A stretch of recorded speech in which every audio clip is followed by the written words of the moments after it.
Bienvenue à tous dans Neutrality Studies. Aujourd'hui encore, en direct avec moi, l'unique et inimitable Alexander Mercouris. Bienvenue Alexander.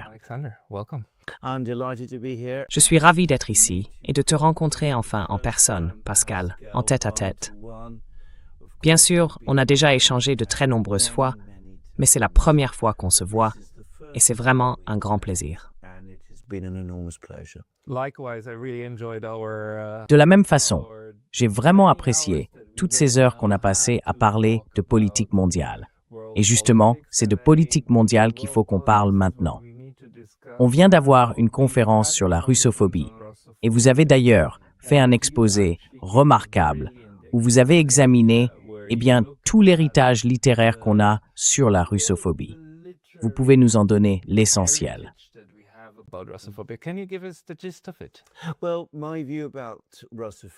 Eh bien, à mon avis, la russophobie, si l'on parle de l'Occident, c'est un phénomène relativement récent.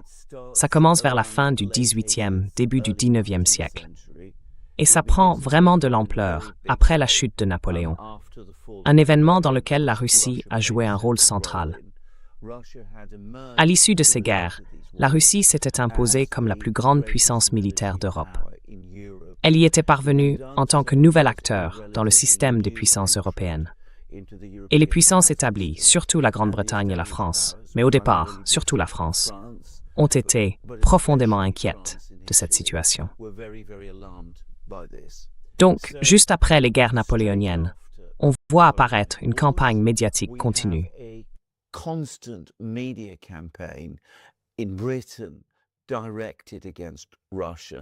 En Grande-Bretagne, dirigée contre la Russie, les médias britanniques commencent à parler de la Russie à peu près de la même manière qu'ils en parlent aujourd'hui, comme d'un empire militariste, agressif et en même temps assez arriéré et autocratique. Puis la France prend le relais, si l'on peut dire, et elle met tout cela en forme littéraire. À partir des années 1840, on voit apparaître dans la littérature française toutes sortes d'expressions sur la Russie, qui condensent, si vous voulez, la russophobie qu'on trouvait déjà dans les médias britanniques. Parmi ces œuvres françaises, il y a par exemple La Russie en 1839 de Custine. Et encore plus étonnant, une bande dessinée publiée en 1854, au début de la guerre de Crimée, par l'illustrateur français Gustave Doré. Ces œuvres ont, en quelque sorte, façonné l'image russophobe de la Russie telle qu'on la connaît encore aujourd'hui.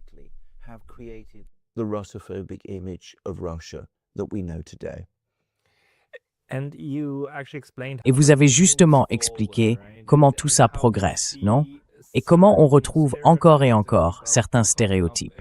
Quels sont concrètement les stéréotypes que vous avez identifiés à travers cette littérature française et britannique?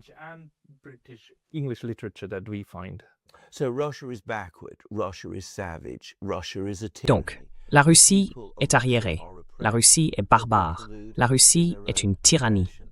Le peuple russe est opprimé, mais il participe à sa propre oppression. Les Russes sont sournois, agressifs, ils prennent plaisir dans la violence et la cruauté.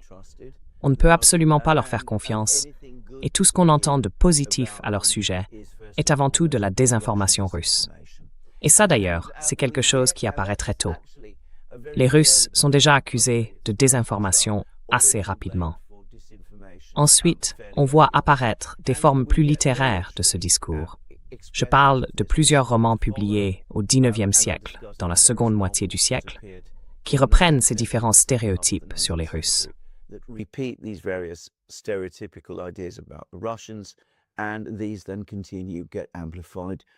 Et tout cela continue à s'amplifier au cours du XXe siècle, bien sûr, avec la confrontation avec l'Union soviétique, qui leur offre un nouveau prétexte. Et j'ai souligné un point en particulier. L'une des raisons pour lesquelles ces stéréotypes et ces thèmes sur la Russie ont duré aussi longtemps, c'est qu'ils n'ont jamais été vraiment remis en question en Occident. Personne n'a jamais dit clairement « ce sont des manifestations de russophobie », une forme de racisme. Cette manière de représenter les Russes, de les enfermer dans des clichés, c'est fondamentalement raciste. Et comme on ne les confronte jamais de cette façon, les gens continuent simplement à les répéter.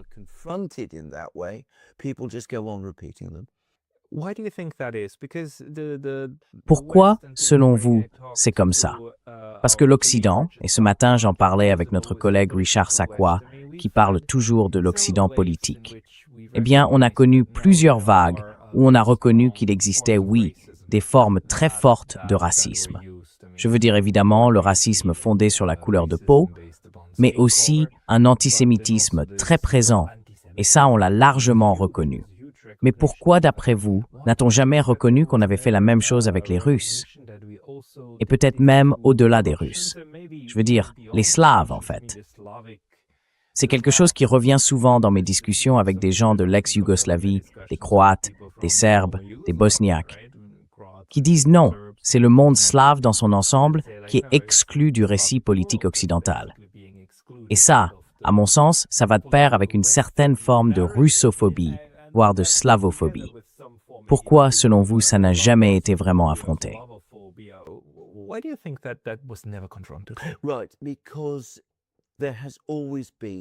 Oui, parce qu'il y a toujours eu une dimension politique derrière tout ça. La russophobie en soi, c'est une création politique. J'ai expliqué comment elle est apparue, comment elle a été délibérément fabriquée en France. La russophobie d'origine a été créée en France, à l'époque de Napoléon lui-même, en préparation de sa confrontation avec la Russie.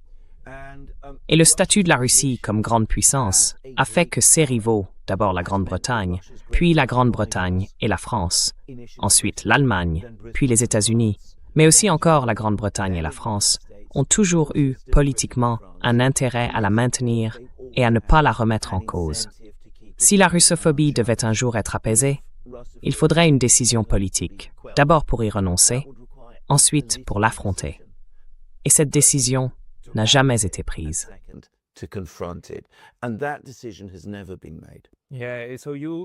Oui, donc selon vous, ce sont les politiques de ces deux puissances, et peut-être maintenant aussi celles des États-Unis et d'autres encore, qui alimentent la russophobie, et non pas la russophobie qui dicte la politique.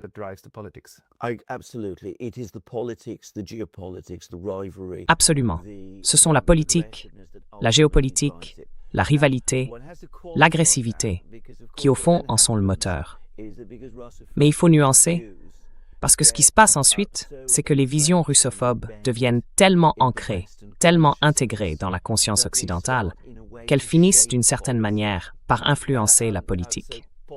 Les décideurs eux-mêmes finissent par intérioriser cette image de la Russie, une image qui a été construite politiquement. Et là, on entre dans un cercle de rétroaction qui influence directement la prise de décision.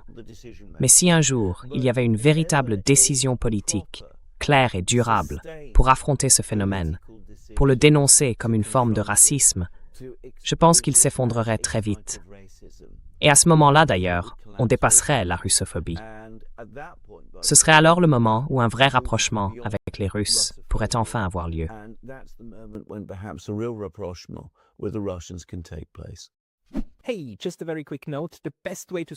Juste une petite note rapide. La meilleure façon de soutenir cette chaîne, c'est de vous abonner à ma newsletter gratuite sur Substack.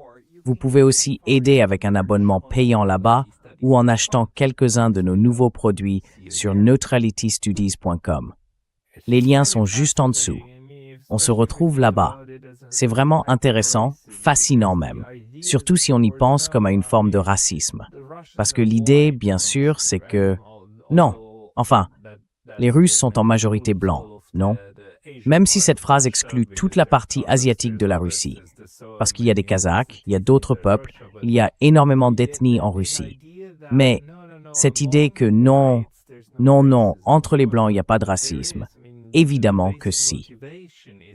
La motivation de base, c'est justement cette exclusion, cette manière de stéréotyper, et en plus de façon assez bête, franchement. Ce qui me fascine le plus, c'est cette idée selon laquelle le peuple russe serait opprimé, mais en même temps coupable de sa propre oppression. Tu peux développer un peu là-dessus?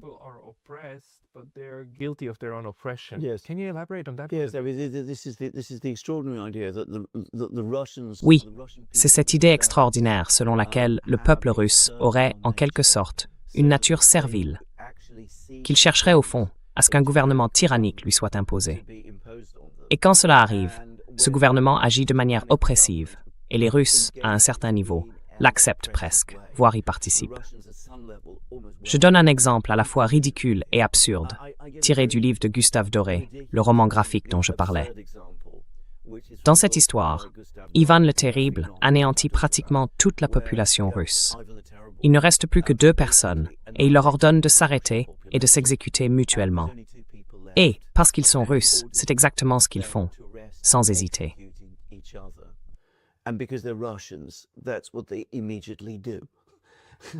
Enfin, ce que je veux dire, c'est que tout le concept, c'est absurde. Et bien sûr, ça soulève une question. Si tous les Russes ont été tués par leurs propres dirigeants, quelle histoire reste-t-il à la Russie après ça? Ce que Doré, d'ailleurs, n'aborde jamais vraiment. Mais on voit bien là un exemple de la façon dont les Russes sont prêts, en quelque sorte, à collaborer à leur propre oppression. Les 2 derniers survivants, sur ordre, s'arrêtent mutuellement et s'exécutent l'un l'autre pour obéir au tsar.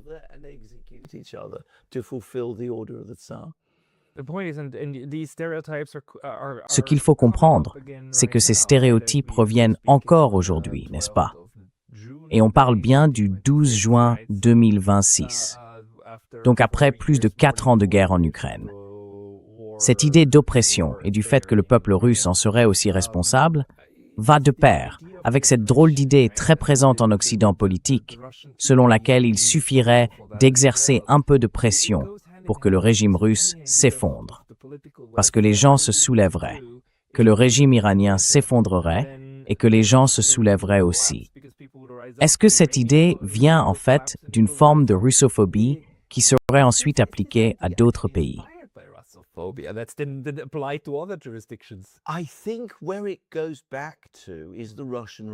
Je pense qu'il faut remonter à la révolution russe. À ce moment-là, bien sûr, il y avait une grave crise politique, en pleine guerre, et une crise économique en Russie. Mais ce que l'Occident ne reconnaît pas, c'est qu'avant même la révolution russe, avant la chute de la monarchie, il y avait déjà une très longue période de changement politique et de crise interne qui se développait de manière organique à l'intérieur du pays.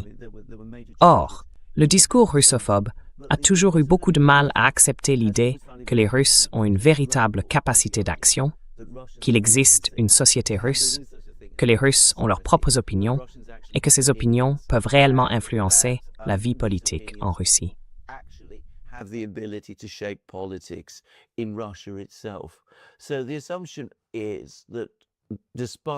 Donc l'idée, c'est que malgré toutes ces forces apparentes, la Russie, parce qu'elle est sauvage, primitive et faible, sauvage et primitive à cause des contradictions internes du système, est au fond fragile.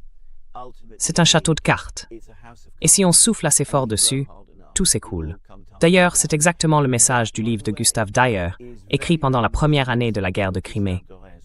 La Russie n'est pas aussi puissante qu'elle en a l'air. En réalité, elle est très faible. Il suffirait que l'Occident la confronte, et presque aussitôt, elle s'effondrerait.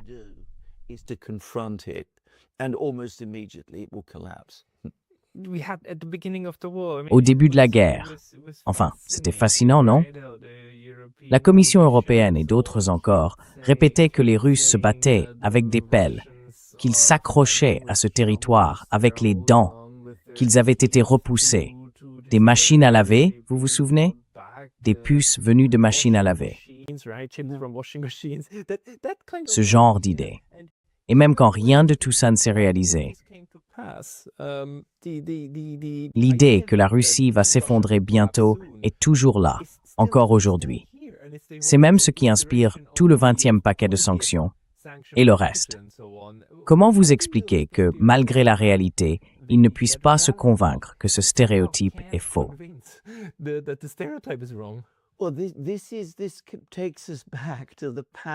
Eh bien, ça nous ramène à la question du pouvoir du récit. Comme il n'a jamais été soumis à une pression constante, ce récit a créé des présupposés, y compris au sein même des élites politiques, dont il leur est très difficile de se détacher. Parce que, S'ils admettaient un jour que la Russie est en réalité assez résiliente, qu'elle est vraiment très forte, et qu'elle a bel et bien la capacité de riposter et de répondre à ce que fait l'Occident, alors évidemment, ce n'est pas seulement une partie du récit russe, de ce stéréotype sur la Russie, qui commencerait à s'effondrer. Cela entraînerait inévitablement la remise en cause de tout le reste. C'est pour ça qu'il s'y accroche, et qu'il s'y accroche si fermement. C'est un récit que l'histoire russe elle-même contredit, un récit extrêmement fragile, qui, s'il était vraiment confronté à la réalité, s'écroulerait presque aussitôt. Mais le fait est qu'il ne l'est jamais.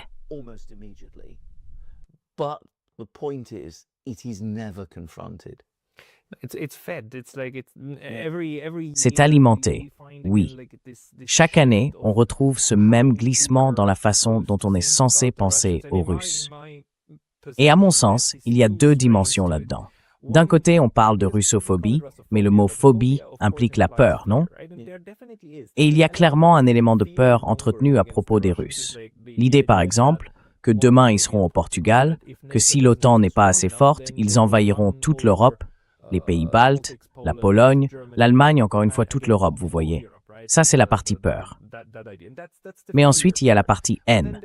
Ce discours du genre « non, en fait, ils sont primitifs, simples, faciles à battre, stupides, ivrognes », n'est-ce pas? Et ça, évidemment, ça ne vient pas de la peur. Ces deux discours coexistent en même temps. Et ça crée dans le monde politique occidental cette exigence paradoxale. On nous demande de croire à la fois qu'ils sont incroyablement faibles, mais aussi qu'ils représentent la plus grande menace.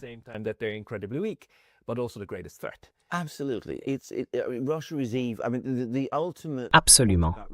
Le fond du problème avec la russophobie, c'est qu'elle vise à faire passer l'idée que la Russie est un pays fondamentalement mauvais. Donc si elle fait des choses mauvaises, c'est simplement la preuve de sa nature malfaisante. Et cette nature, elle ne change jamais. L'idée, c'est que la Russie est mauvaise, militariste et agressive. Donc elle est dangereuse. Mais en même temps, on la décrit comme arriérée, inférieure, primitive, voire ridicule.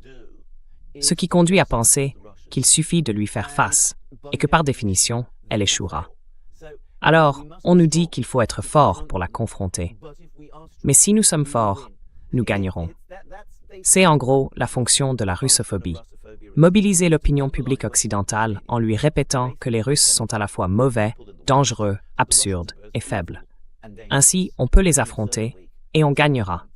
On doit les affronter pour se protéger et on peut le faire. Parce que si on les affronte, on est sûr de gagner et eux sûrs de perdre.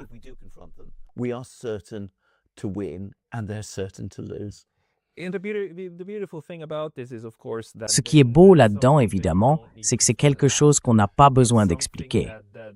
C'est une idée qui traverse tout le développement politique comme un fil rouge. Et en fait, comme vous l'avez montré dans votre présentation, depuis au moins 200 ans, ce courant de fond est toujours là. On ne s'en est jamais débarrassé. Non, on ne s'en est jamais débarrassé. Encore une fois, parce que ça n'a jamais été vraiment affronté. Et malheureusement, ça a contaminé une grande partie du discours public sur la Russie. Même des gens qui, à la base, ne sont pas hostiles à la Russie, finissent par intégrer beaucoup de ces récits. J'ai parlé de livres et de films, et il y en avait bien plus que ceux que j'ai pu évoquer, dans lesquels on voit des narratifs russophobes s'infiltrer dans l'histoire, dans les personnages. Alors qu'on sent bien que les auteurs ou les réalisateurs, en écrivant ces livres ou ces films, cherchent surtout à divertir ou à faire quelque chose de ce genre, plutôt qu'à mobiliser l'opinion contre la Russie.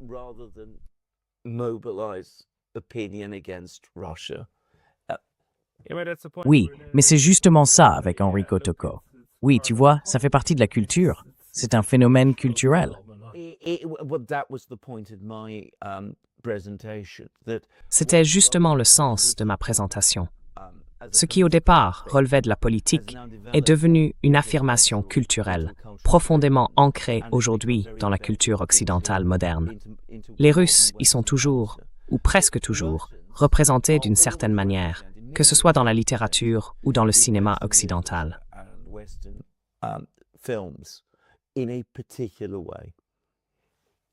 Oui, sauf si c'est un Russe qui quitte la Russie et agit contre la Russie, non? C'est ça, le bon russe. Exactement. Et encore une fois, c'est quelque chose dont j'ai parlé pendant la présentation. Puisque la Russie est considérée comme mauvaise, par définition, pour qu'un Russe soit bon, il doit se retourner contre la Russie. J'ai d'ailleurs donné des exemples de films et de littérature où le bon Russe se dresse contre son propre pays. Un Russe fidèle à la Russie est par définition mauvais, puisque la Russie elle-même est mauvaise. Cela met donc une énorme pression sur les Russes eux-mêmes et sur une partie de l'intelligentsia russe, parce que, pour être acceptés en Occident, ils doivent montrer à l'Occident qu'ils s'opposent à leur propre pays.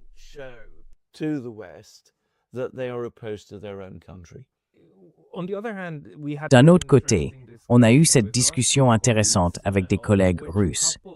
Certains d'entre eux ont même soutenu que les Russes qui critiquent le gouvernement russe sont russophobes. C'est une réaction un peu curieuse, parce que moi je dirais non, ce n'est pas ce qu'on veut dire.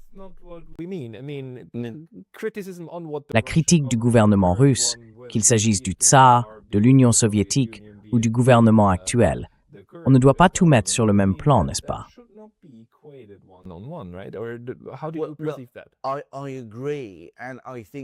Comment est-ce que vous percevez ça? Je suis d'accord. Et je pense qu'il y a là une erreur majeure et un danger vraiment très grand.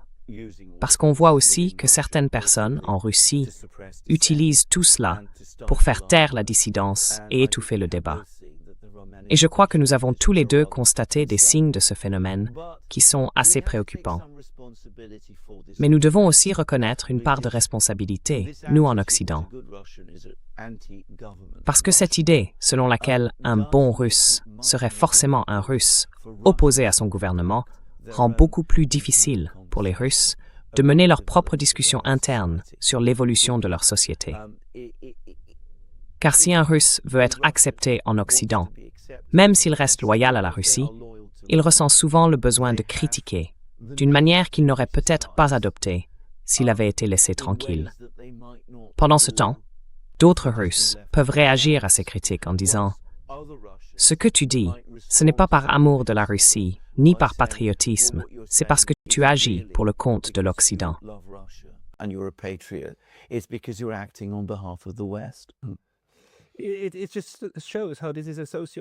Ça montre bien à quel point tout ça fonctionne comme un ping-pong sociologique, non? Ce va-et-vient constant, où les communautés s'influencent mutuellement, et même à l'intérieur de ces communautés, les différentes parties s'influencent entre elles. Et malheureusement, ça peut finir par créer une boucle de rétroaction qui s'auto-renforce et qui conduit à une forme de militarisation ou à d'autres conséquences négatives. Alors, selon vous, qu'est-ce qu'on pourrait faire pour, disons, agir des deux côtés?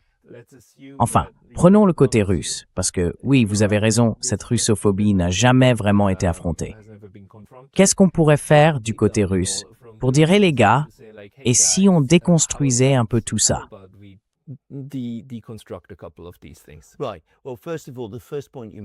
Oui. Alors, d'abord, le premier point que vous avez soulevé est vraiment essentiel, parce que la russophobie a été désastreuse pour les Russes, et elle l'a été aussi pour l'Occident. L'une des raisons fondamentales pour lesquelles nous n'avons jamais réussi à établir une paix stable en Europe depuis la Révolution russe, c'est justement que ces thèmes et ces idées russophobes continuent de circuler sans être remis en question. Et au bout du compte, ils finissent toujours par nous pousser vers une forme de confrontation avec la Russie. Parce qu'il faut bien le comprendre, si l'on considère la Russie comme le mal, alors on ne peut jamais vraiment l'accepter, ni trouver un terrain d'entente avec elle.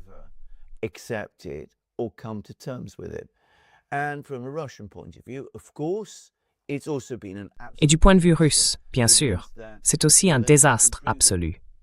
Cela veut dire qu'il est impossible d'améliorer durablement les relations avec l'Occident, à cause des sentiments russophobes qui y dominent, mais aussi à cause des problèmes internes que ces sentiments provoquent à l'intérieur même de la Russie. Là, on touche à un problème fondamental, les Russes n'ont jamais vraiment affronté la russophobie de manière sérieuse. Si on remonte au début du XIXe siècle, quand Custine publie La Russie en 1839, le gouvernement du tsar est complètement désemparé. Ils ne savent pas quoi faire. Ils découvrent ce livre terrible écrit sur la Russie. They've seen this terrible book written about Russia. They make a half-hearted and very, very ineffective. Ils font une tentative timide, très inefficace pour y répondre, que personne ne prend au sérieux. Et malheureusement, c'est devenu le schéma que les Russes ont suivi depuis. Les Russes envisagent leur relation avec l'Occident uniquement sous l'angle du rapport de force. Pour eux, si on a des traités, des accords, si les ministres des Affaires étrangères et les présidents se rencontrent, si on établit des liens économiques, ça suffit. Ils ne semblent pas comprendre que ces idées, ces sentiments russophobes qui existent à leur égard, doivent être affrontés, évidemment par l'Occident lui-même, au bout du compte, mais aussi par les Russes.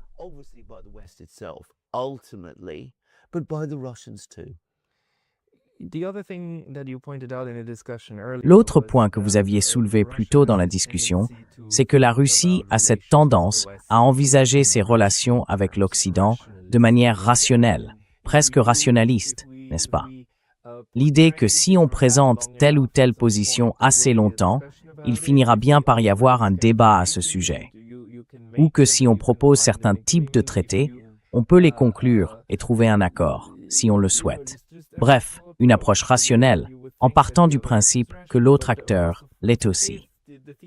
Mais si la thèse est juste, si la russophobie est profondément ancrée dans ces différentes sociétés occidentales, alors le vrai problème, c'est que tout cela ne repose pas sur la rationalité, mais sur l'émotion. Et selon vous, est-ce que cela est bien compris en Russie? Je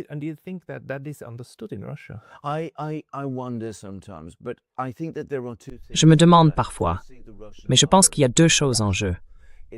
D'abord, les Russes sont très rationnels dans leur manière de faire de la diplomatie et de la politique étrangère. Ils sont vraiment rationnels. Ils sont très centrés sur leurs propres intérêts.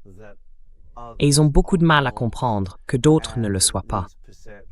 Et que ces perceptions, ces idées, ces émotions aient autant d'influence sur l'Occident. Donc, je pense qu'il y a un conceptuel que les Russes se rencontrent. Conceptual problem that the Russians have. But I think there is another one, and it goes back to... Mais je pense qu'il y en a un autre, et ça rejoint certains des points que soulève la russophobie. Parce que la russophobie met aussi en lumière de vrais problèmes qui existent dans la société russe. Je veux dire, la Russie a été un pays profondément autocratique. Elle a eu des services de police secrètes, des camps de travail, ce genre de choses. Donc, l'un des problèmes fondamentaux que les Russes rencontrent face à la russophobie, c'est que pour y faire face, ils doivent affronter certaines vérités sur eux-mêmes. Et ça, c'est déjà inconfortable. Mais bien sûr, ils ont aussi constaté, en gros depuis les années 50, que lorsqu'ils reconnaissent ces vérités sur eux-mêmes, cela est immédiatement interprété en Occident comme une preuve que l'analyse russophobe d'origine était juste.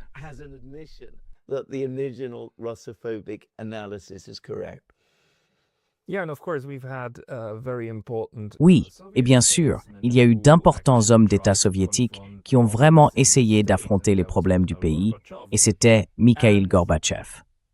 Et le dernier ambassadeur américain en Union soviétique, Jack Matlock, ne cesse de le rappeler. La guerre froide n'a pas été gagnée. Elle s'est terminée en 1989 à travers une série de traités, parce que c'était dans l'intérêt mutuel. L'effondrement de l'Union soviétique est arrivé pour des raisons liées mais différentes 2 ans plus tard. Et ensuite, l'Occident a réécrit tout le scénario, toute l'histoire. Mais alors, d'une certaine manière, ce genre de résultat, et cet homme qui a voulu changer les choses et affronter les problèmes, est-ce que ça n'a pas été, encore une fois, utilisé pour prouver que les Russes sont mauvais?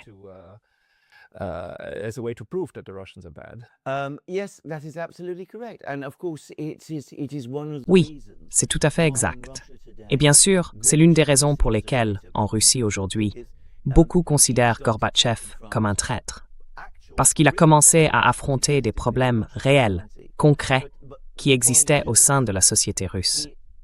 Mais en faisant cela, il a donné l'impression, en Occident, de confirmer que oui, la société russe avait bien ses problèmes et que le discours russophobe sur la Russie avait été juste depuis le début. À mon avis, ce qu'il aurait fallu pour réussir un vrai changement durable, c'est que l'Occident réagisse, qu'il réponde d'une manière totalement différente. Tout comme les Russes à cette époque faisaient face à des vérités sur eux-mêmes, l'Occident aurait dû faire la même chose. Il aurait dû affronter ses propres vérités, des vérités sur la société occidentale et sur les problèmes qui existent dans les sociétés occidentales, mais aussi des vérités sur la politique étrangère de l'Occident pendant la guerre froide. About Western foreign policy during the Cold War. We had a discussion, for example, about how the Cold War. Nous avons eu une discussion, par exemple, sur la façon dont la guerre froide a commencé et sur le fait qu'il y avait, dès les années 40 et 50, des propositions soviétiques pour une Allemagne neutre, une Allemagne unie et neutre. C'était même au départ un accord entre les alliés de la guerre, y compris l'Union soviétique. Et pourtant, ça n'a pas été mis en œuvre. Mais bien sûr, à l'Ouest, personne n'a jamais vraiment réexaminé tout ça.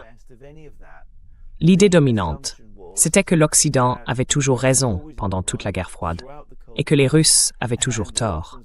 Et voilà que les Russes arrivent en disant qu'ils doivent transformer leur économie, introduire la démocratie dans leur système politique, affronter la vérité sur leur propre passé.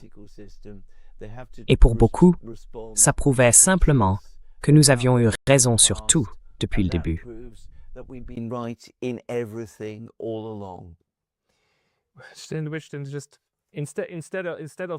Au lieu d'adopter une attitude humble envers l'Occident politique et de dire quelque chose comme « Ah, merci d'être venu à notre rencontre », ils ont réagi en disant « Ah, on le savait ». Quand Gorbatchev a dit « Oui, on n'a pas encore appris à utiliser la liberté », il l'a vraiment dit. Et pour eux, c'était la preuve ultime qu'on avait tort, qu'ils avaient raison, encore une fois du bon côté de l'histoire.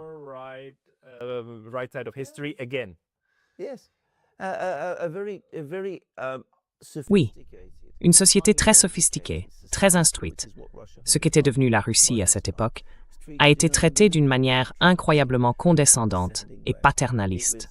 On ne la voyait pas comme une société mûre, pleinement développée.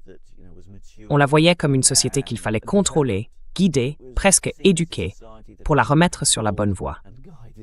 Et bien sûr, si au passage on s'octroyait certaines choses, eh bien, c'était considéré comme une récompense tout à fait légitime pour les efforts qu'on faisait en la guidant de cette façon.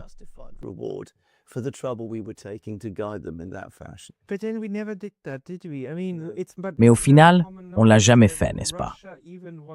Je veux dire, c'est maintenant de notoriété publique que la Russie voulait même rejoindre l'OTAN. Elle n'a jamais été opposée à la coopération avec l'OTAN. Au contraire, elle voulait en faire partie. L'idée à l'époque, c'était d'avoir, vous savez, une maison commune, non? De Lisbonne à Vladivostok. Et ça ne s'est jamais concrétisé. Mais comme Jeffrey Sachs le rappelle souvent, l'Occident et surtout Washington l'a fait pour la Pologne.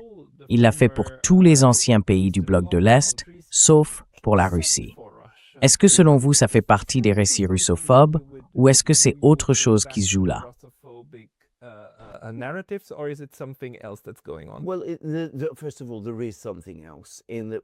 Eh bien, tout d'abord, il y a autre chose.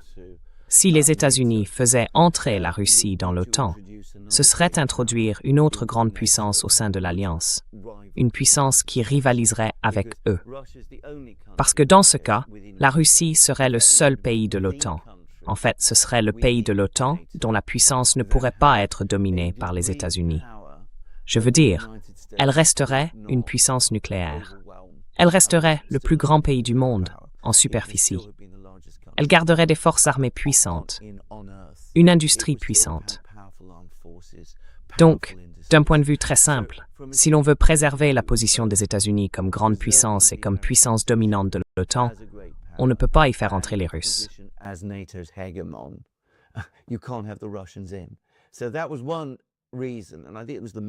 C'était donc une des raisons, et je pense que c'était la principale. Mais c'était très facile à vendre, surtout aux Européens. parce qu'on leur disait « N'oublions jamais que la Russie est fondamentalement mauvaise. Elle l'a toujours été, et elle continue de l'être. On peut essayer, par bonté d'âme, de l'améliorer, mais au fond, il faut accepter l'idée que puisqu'elle est mauvaise, elle finira par refaire des choses mauvaises.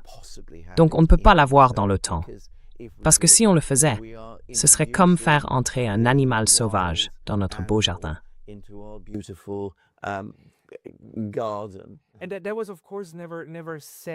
Et ça, bien sûr, personne ne l'a jamais dit ouvertement, n'est-ce pas? Mais c'était, enfin, c'est ce qu'on affirme, que c'était le sous-texte, en quelque sorte, compris et partagé dans ce monde culturel qu'est l'Occident politique. Et donc, on n'essaye même pas. Pourtant, les années 90 étaient fascinantes, non? Gorbatchev suivait à peu près tout ce qu'on lui disait sur la bonne manière de faire cette fameuse thérapie de choc. Et Vladimir Poutine. Il a eu des ovations debout au Bundestag en Allemagne. C'est lui qui a été le premier à appeler George W. Bush après le 11 septembre. « Nous sommes avec vous, nous allons vous aider. » Et nous étions là. Mais malgré tout, ça n'a pas marché. Ça n'a pas convaincu l'Occident politique que cette Russie devait être intégrée et non mise à l'écart. Eh bien non, ce n'est pas possible. Parce qu'on en revient toujours à cette idée. Le bon Russe, c'est celui qui choisit l'Occident. Le mauvais Russe, c'est celui qui reste fidèle à la Russie, parce que la Russie, elle, serait le mal. Oui, mais le bon Russe, c'est celui qui choisit l'Occident plutôt que la Russie. Contre la Russie. Évidemment, le gouvernement russe ne ferait pas ça. Exactement. Oui, mais voyez, c'est là tout le problème. Si c'est le cas, si c'est Boris Eltsine, ou Egor Gaïdar, ou Mikhail Gorbatchev, ou le jeune Poutine, alors ils prennent des décisions qui vont à l'encontre des intérêts historiques de la Russie. Et ça prouve qu'ils ne sont peut-être pas entièrement de bonnes personnes, parce qu'ils restent, après tout, le gouvernement de la Russie, mais qu'ils aspirent au bien. Mais dès qu'ils commencent à défendre les intérêts nationaux russes, là, évidemment, ils deviennent mauvais, parce qu'ils s'alignent alors sur ce qui est, dès le départ, considéré comme le mal.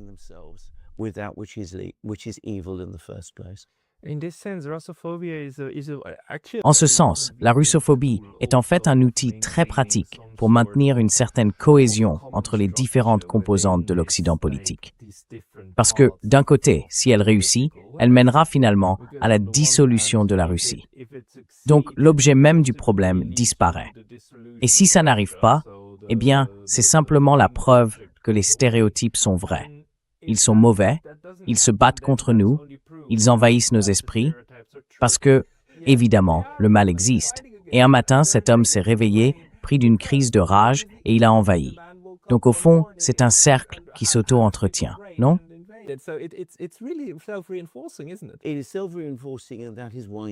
C'est un mécanisme qui s'auto-entretient, et c'est pour ça qu'il perdure. Parce qu'il offre toujours à l'Occident une explication commode à tout ce qui se passe. Donc si l'Occident fait une erreur, si l'Occident agit d'une manière qui provoque une crise, au final, malgré tout, c'est quand même la faute de la Russie.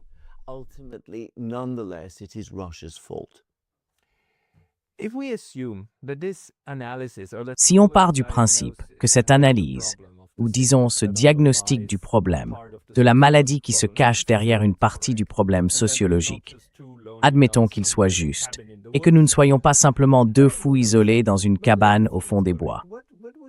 Enfin, qui sait? Mais supposons qu'il soit juste. Alors, selon vous, quels seraient les antidotes ou les types d'interventions que la Russie pourrait entreprendre, ou la Chine, ou encore les pays des BRICS, pour aider ce patient psychologique réticent à aller, disons, dans la bonne direction?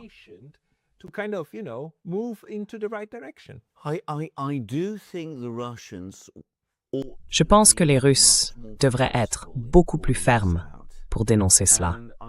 Et à mon avis, ils devraient le faire dans tous les forums internationaux, pas seulement dans leurs discussions directes avec les Européens et les Américains, mais vraiment dans toutes les enceintes internationales, y compris aux Nations Unies et auprès des pays du Sud global. D'ailleurs, je pense qu'ils y trouveraient un public très réceptif. toutes ces sociétés ont elles-mêmes été confrontées au racisme. Elles savent très bien comment il fonctionne. Dans le cas de la Russie, le racisme a peut-être une autre origine, peut-être quelque chose de plus artificiel. It might be a more artificial construct, but it is not racism nonetheless. Mais ça reste du racisme. Et ça fonctionne d'une manière très proche de la façon dont le racisme agit. Et bien sûr, il n'y aurait rien de plus dévastateur, disons, au Royaume-Uni, que si le ministre indien des Affaires étrangères, lors d'une interview, se rendait à l'ambassade britannique et disait « Ce que vous dites sur les Russes est totalement inacceptable, parce que c'est complètement et absolument raciste. Et je n'accepterai pas que vous parliez ainsi d'une autre nation, d'un autre pays. » Si cela arrivait, et si cela prenait de l'ampleur, ce serait un choc, et cela pourrait bien provoquer une réaction.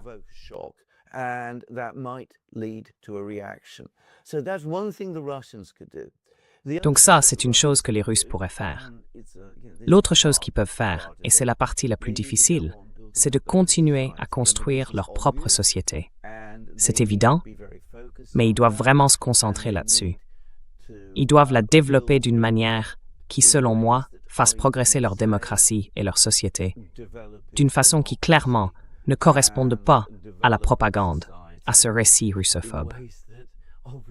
Parce que si la Russie est une démocratie, alors elle ne peut pas être une tyrannie. Et on ne peut pas sérieusement dire que les Russes sont complices de leur propre oppression. Enfin, C'est une chose que tu peux faire. et la troisième chose que les Russes doivent faire, c'est promouvoir leur propre culture auprès de l'Occident. Très difficile d'ailleurs en ce moment. Et encourager les contacts avec l'Ouest, encore plus difficile. Le fait que la toute première mesure prise par l'Union européenne dans sa politique de sanctions ait été d'imposer une interdiction de vol, oui, montre qu'au fond, en Occident, on comprend à quel point ce concept russophobe est fragile.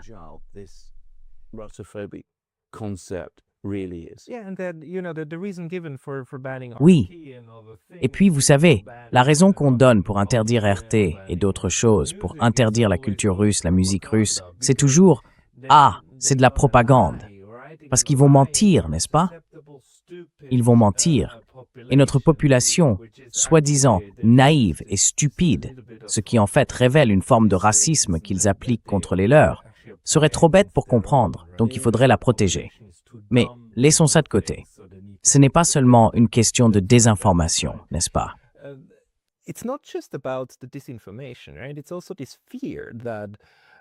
Il y a aussi cette peur que peut-être la vraie Russie puisse contredire tous ces stéréotypes sur la Russie.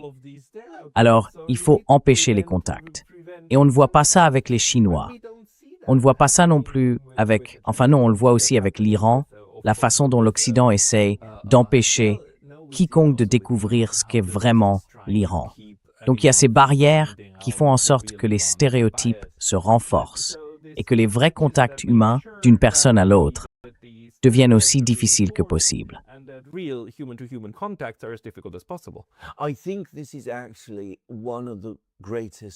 Je pense que c'est en fait l'un des plus grands motifs d'espoir, au fond. Parce que le fait que l'Occident réagisse de cette manière, exactement comme vous le décrivez, montre à quel point la vision russophobe est en réalité fragile. Et les dirigeants occidentaux, même s'ils partagent sans doute cette vision à un certain niveau, savent, au fond d'eux-mêmes, qu'elle est fragile et fausse, et que si elle est vraiment confrontée aux faits réels, à la Russie réelle, elle s'effondrera.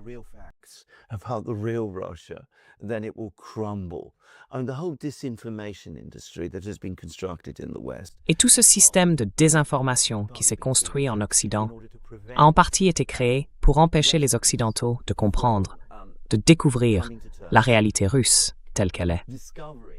Je me souviens très bien qu'en 2018, pendant la Coupe du Monde en Russie, le gouvernement britannique de l'époque avait fait d'énormes efforts pour dissuader les supporters anglais, les fans de football, de s'y rendre et de voir les choses par eux-mêmes. Et pour moi, à ce moment-là, c'était un signe clair que d'une certaine façon, au fond d'eux, Les élites britanniques, l'establishment britannique, savent très bien que l'image qu'ils se font de la Russie est fausse. Knows perfectly well that its image of Russia is untrue. Je sais, ça peut paraître simpliste, mais au fond, l'une des choses les plus importantes, c'est d'échanger avec les Russes, avec les Ukrainiens, avec les Français et les Allemands, et de faire en sorte que les gens voient vraiment comment ces pays sont en réalité.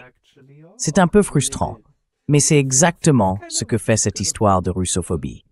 C'est ce que fait n'importe quel racisme, en fait. Il cherche à séparer les gens les uns des autres. Yes. And of course the Soviet Union played into Oui, that. et bien sûr, l'Union soviétique a contribué à cela, parce qu'elle rendait les déplacements très difficiles, et encore plus difficiles les départs. Le résultat, c'est que, pendant toute la période où elle a existé, la connaissance de la Russie était très très limitée en Occident.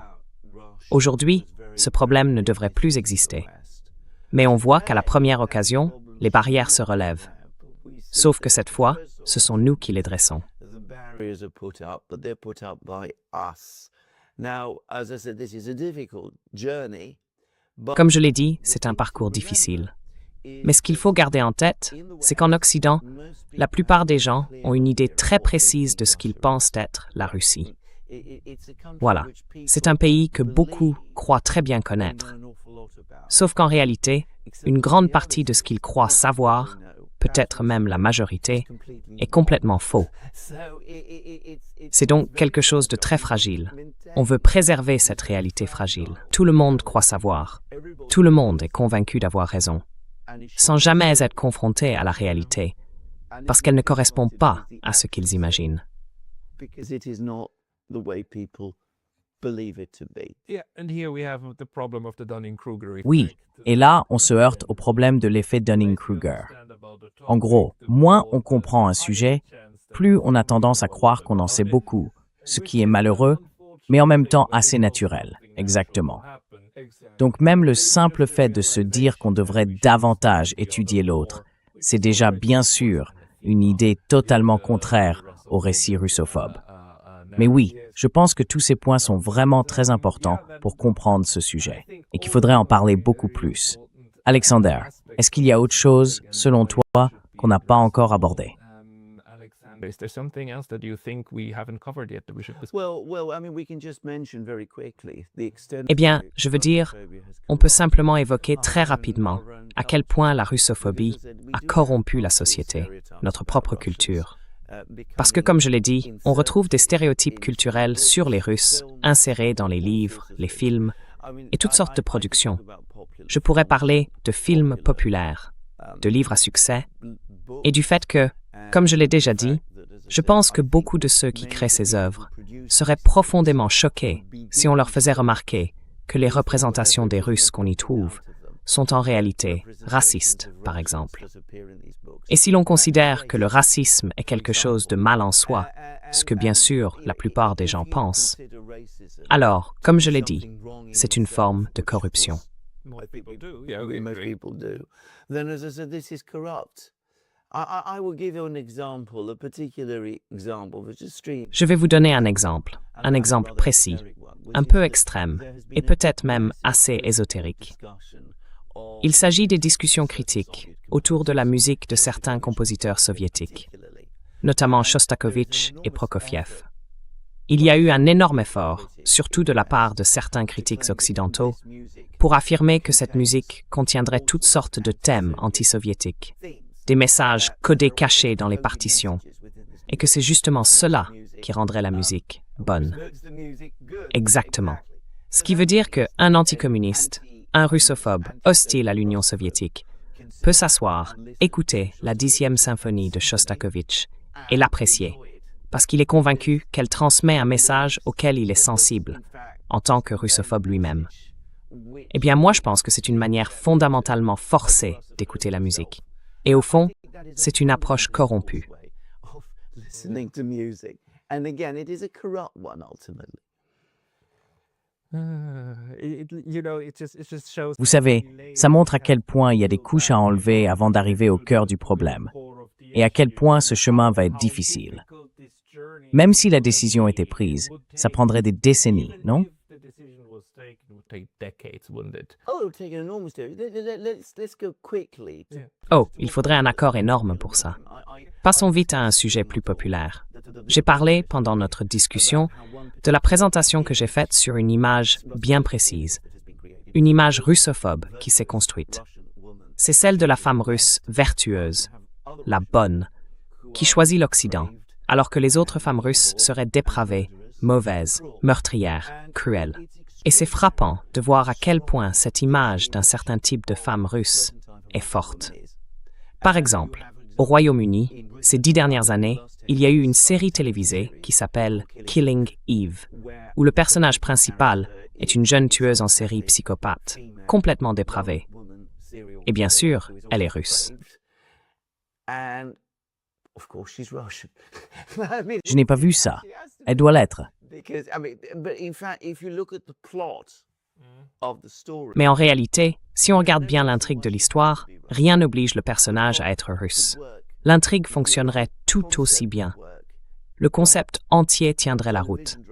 La série télé pourrait marcher tout aussi bien si elle était anglaise. Alors pourquoi la rendre russe? Pourquoi la présenter comme russe dès le départ?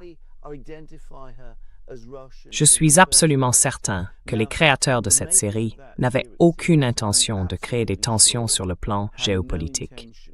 Ils ne pensaient pas faire quelque chose de fondamentalement raciste. Mais ce serait mieux s'ils prenaient conscience que d'une certaine façon, c'est ce qu'ils ont fait. but it would be better if they realized that they were.